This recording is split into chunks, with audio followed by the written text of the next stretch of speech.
Hi viewers, MS Excel తర్వాత పాఠానికి మీకు స్వాగతం. చూడండి, ఇవాళ మనం స్కేల్ టు ఫిట్ అనే గ్రూప్ గురించి తెలుసుకుందాం. ఇప్పుడు మనకి ఇక్కడ ఒక బ్లాక్ కలర్లో లైన్ కనిపిస్తుంది చూడండి. ఇక్కడ బాటంలో కూడా కనిపిస్తుంది. అంటే నాకు ఏంటంటే ఇదంతా ఒక పేజ్ అని అర్థం. దీని తర్వాత ఇదంతా వేరే పేజ్, ఇదంతా ఒక పేజ్, మళ్ళీ ఇదంతా మళ్ళీ వేరే పేజ్లో ప్రింట్ అవుతుంది. నాకేం కావాలి అంటే ఇప్పుడు చూడండి, నాకు 1 2 3 ఒక 6 నేమ్స్ ఈ పేజ్ తర్వాత మిగిలిపోయి ఉన్నాయి. ఇప్పుడు నేను దీన్ని ప్రింట్ ప్రివ్యూ చూశాను అనుకోండి. ప్రింట్ ప్రివ్యూ చూసుకున్నట్టయితే ఇదంతా ఒక పేజ్లో వస్తుంది. మళ్ళీ నెక్స్ట్ పేజ్ని క్లిక్ చేస్తే ఆ 6 నేమ్స్ వేరే పేజ్లో వస్తున్నాయి. నాకేం కావాలి అంటే ఈ 6 నేమ్స్ కూడా ఇందులోనే ప్రింట్ కావాలి, ఒక పేజ్లోనే ప్రింట్ కావాలి. మొత్తం ఈ ఉన్న 46 నెంబర్స్ అన్నీ ఒకటే పేజ్లో ప్రింట్ కావాలనుకోండి. అలాంటప్పుడు మీకు నేను ఒక ఆప్షన్ చెప్పాను, మార్జిన్ సెట్ చేయొచ్చని. ఇంకొక ఆప్షన్ కూడా ఉంటుంది ఇక్కడ, స్కేల్ అని. ఇప్పుడు మీరు ఇక్కడ స్కేల్ని కొంచెం తగ్గించినట్టయితే, ఫర్ ఎగ్జాంపుల్ చూడండి, నాకు ఇక్కడ 100% ఉంది కదా, దీన్ని నేను ఫర్ ఎగ్జాంపుల్ ఒక 90% పెట్టుకున్నాను అనుకోండి. చూడండి, నాకు ఒక్క నేమ్ మాత్రం బయట మిగిలిపోయింది. ఇంకొంచెం తగ్గించేశారనుకోండి, ఫర్ ఎగ్జాంపుల్ 88% పెడదాం. అంటే చూడండి, నాకు ఆ నేమ్ కూడా ఒకే పేజ్లో వచ్చేస్తుంది. మీకు ఎలా చూసుకోవచ్చు అంటే దాన్ని నేను ఇక్కడ ప్రింట్లోకి వెళ్ళేసి ప్రింట్ ప్రివ్యూని క్లిక్ చేసినట్టయితే చూడండి, నాకు ఇక్కడ నెక్స్ట్ పేజ్ అనే ఆప్షన్ లేదు. మొత్తం 46 నేమ్స్ మొత్తం ఒకే పేజ్లో వస్తున్నాయి అన్నట్టు.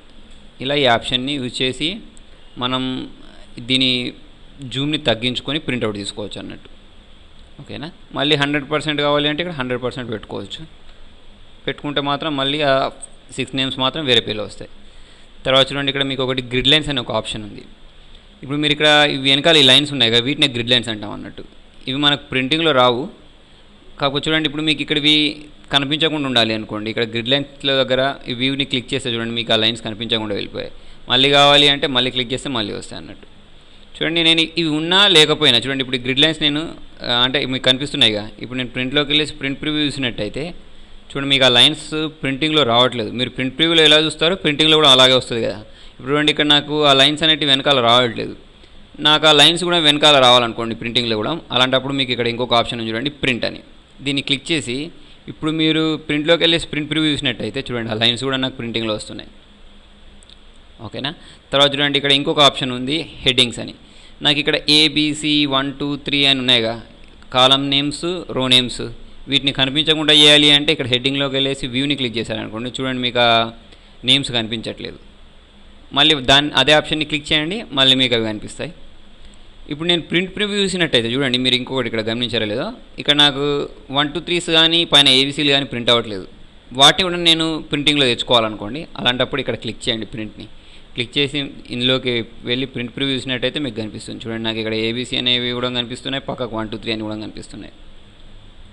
ఓకేనా? తర్వాత చూడండి, ఇక్కడ మీకు ఒకటి bring to front, send to back. ఈ ఆప్షన్స్ అన్నీ ఆల్రెడీ మీకు MS వర్డ్లో వచ్చాయి. కాకపోతే మళ్ళీ ఒకసారి చూడండి, ఇన్సెట్లోకి వెళ్ళేసి నేను ఒక షేప్ని తెచ్చుకున్నాను. చూడండి, ఈ బాక్స్ ఉంది కదా, ఇప్పుడు ఈ బాక్స్ నేను బ్యాక్కి పంపించాలనుకోండి. ఇక్కడ సెండ్ టు బ్యాక్ని క్లిక్ చేస్తే నాకు ఆ బాక్స్ అనేది వెనకాలకి వెళ్ళిపోతుంది. మళ్ళీ అది ఫ్రంట్లోకి తెచ్చుకోవాలి అంటే బ్రింగ్ టు ఫ్రంట్ని క్లిక్ చేస్తే మళ్ళీ ముందుకు వస్తుంది. ఇక్కడ చూడండి, ఒకటి సెలెక్షన్ ప్యాన్ అని ఉంది. దీన్ని క్లిక్ చేస్తే మీకు ఇక్కడ ఈ సెలెక్షన్ బాక్స్ వస్తుంది. అంటే మీరు దేన్ని కావాలంటే చూడండి, ఇప్పుడు నేను టెక్స్ట్ బాక్స్ 1ని సెలెక్ట్ చేస్తే చూడండి, నాకు ఆ బాక్స్ సెలెక్ట్ అయిపోయింది. రెక్టాంగులర్ 2ని సెలెక్ట్ చేస్తే ఆ బాక్స్ సెలెక్ట్ అయింది. అలా మీరు సెలెక్ట్ చేసుకోవడానికి యూజ్ చేయొచ్చు, లేకపోతే మీరు ఇక్కడ కూడా సెలెక్ట్ చేసుకోవచ్చు. కాకపోతే ఇది వేరే పేజ్లో ఉందనుకోండి, చాలా దూరం ఉందనుకోండి, వేరే ఒక 30 పేజ్లోనో 40 పేజ్లో ఉన్నప్పుడు ఆ ఆప్షన్ సెలెక్షన్ ప్యాన్ అనేది మనకు యూజ్ అవుతుంది. తర్వాత చూడండి, ఇక్కడ అలైన్మెంట్ ఉంది. ఈ అలైన్మెంట్ అనే ఆప్షన్ యూజ్ చేయాలి అంటే చూడండి, ఇప్పుడు నేను దీన్ని తీసుకొచ్చుకొని షిఫ్ట్ ప్రెస్ చేసి రెండింటిని సెలెక్ట్ చేసుకున్నాను. ఈ అలైన్మెంట్లోకి వెళ్ళేసి దీన్ని మనం ఆ బాక్స్ని సెంటర్ అంటే సెంటర్లోకి, ఒకవేళ లెఫ్ట్ అంటే లెఫ్ట్లోకి, రైట్ అంటే రైట్లోకి, టాప్ అంటే అలా జరుపుకోవచ్చు అన్నట్టు. ఓకేనా? తర్వాత అందులో ఇంకొక ఆప్షన్ ఉంది చూడండి, మీకు గ్రూప్ అని. ఈ ఆప్షన్ మీకు రావాలి అంటే చూడండి, ఇప్పుడు నేను జరుపుతుంటే ఇది ఒకటే జరుగుతుంది, ఇది జరుపుతుంటే ఇది ఒకటే జరుగుతుంది కదా. రెండింటిని గ్రూప్ చేయాలనుకోండి, షిఫ్ట్ ప్రెస్ చేసి రెండింటిని సెలెక్ట్ చేసి ఇందులోకి వెళ్ళేసి గ్రూప్ ప్రెస్ చేశారనుకోండి. ఇప్పుడు మీరు జరిపితే 2 జరుగుతాయి, చిన్నగా చేస్తే 2 చిన్నగా అవుతాయి, పెద్దగా చేస్తే 2 పెద్దగా అవుతాయి. మళ్ళీ వీటిని అన్గ్రూప్ చేస్తే మళ్ళీ మామూలుగా అయిపోతుంది. దేనికి అదే జరుగుతుంది. తర్వాత దీన్ని రొటేట్ చేయాలన్నా కూడా మనం చూడండి, ఇలా ఎన్ని డిగ్రీస్ కావాలంటే అన్ని డిగ్రీస్ రొటేట్ చేసుకోవచ్చు. మీ సలహాలను, సూచనలను నాకు కామెంట్ రూపంలో తెలియజేయండి.